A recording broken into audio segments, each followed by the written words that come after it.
ಹಾಲದ against ಒಂದು ಒಳ್ಳೆ campaign ಆಗ್ತಾ ಇದೆ. ಭಯಂಕರ ಜನರು ಹೇಳ್ತಾ ಇದ್ದಾರೆ, ಓ ನೀವು ಹಾಲು ಕುಡಿಲೇಬಾರದು, ಹಾಲು ಒಳ್ಳೇದಿಲ್ಲ. ನಿಜವಾಗಿ ಹಾಲದ ತಪ್ಪಲ್ಲ, ಹಾಲು ತುಂಬಾ ಒಳ್ಳೇದು. ಆದ್ರೆ ಹಾಲ ಜೊತೆಗೆ ನೀವು ಏನು ತಿಂತೀರಿ, ಇದು ಏನು ಒಳಗೆ ಹೋದ್ಮೇಲೆ ಏನು ಮಿಕ್ಸ್ ಆಗ್ತದೆ, ಅದು ಮುಖ್ಯ ವಿಷಯ. ಆಚಾರ್ಯ ಆ ಕಾಲದಲ್ಲಿ ಸಹ ತುಂಬಾ ಜಾಗ್ರತೆಗೆ ಹೇಳಿದ್ದಾರೆ. ಮತ್ಸ್ಯಂ ಮಾಂಸಂ ಮುದ್ಗ ಮೂಲಕೈ ಕುಷ್ಟಂ ಆವಾಹತಿ ಸೇವಿತಂ ಪಯಃ. ಹಾಲು ಜೊತೆಗೆ ಹೆಸರು ಬೇಳೆ, ಮುದ್ಗದಾಲ ಬಹಳ ಒಳ್ಳೆ ಹೇಳಿದಾರಲ್ಲ. ಮತ್ತೆ ಮೂಲಂಗಿ, ಮತ್ಸ್ಯ ಅಂದ್ರೆ ಫಿಶ್ ಜೊತೆಗೆ ಯಾವುದು ಒಂದು ನಾನ್ ವೆಜ್, ಮೀಟ್, ಚಿಕನ್ ಆಗಲಿ ಯಾವ್ದಾಗಲಿ ಹೋದ್ರೆ ಕುಷ್ಟಂ ಆವಾಹಯತಿ, ಸ್ಕಿನ್ ಕಾಯಿಲೆ ಆಗ್ತದೆ.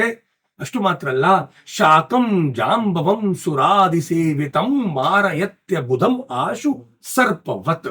ಹೇಗೆ ಹಾವು ಕಚ್ಚಿದ್ರೆ ಒಬ್ಬ ಸಾಯ್ತಾನೆ, ಆ ತರ ಸುರ ಆದಿ ಅಂದ್ರೆ ಆಲ್ಕೋಹಾಲ್ ಜೊತೆಗೆ, ಆಲ್ಕೋಹಾಲ್ ಕುಡಿದ ಮೇಲೆ ಹಾಲು ಕುಡಿದ್ರೆ ಅಷ್ಟು ಡೇಂಜರ್ಸ್ ಇರ್ತದೆ. ಆದ್ರೆ ಈಗಿನ ಕಾಲದಲ್ಲಿ ಜನರು ಹಾಲಿಗೆ ಹೋಗ್ತಾ ಇದ್ದಾರೆ, ಹಾಲಿಗೆ ಹೋಗ್ತಾ ಇಲ್ಲ. ಚಾಯ್ಸ್ ಹಾಲು ತಗೊಳ್ಬೇಕು, ಇಲ್ಲದ್ರೆ ಹಾಲು ತಗೊಳ್ಬೇಕು, ಜನರಿಗೆ ಬಿಟ್ಟು ಬಿಡಬೇಕು.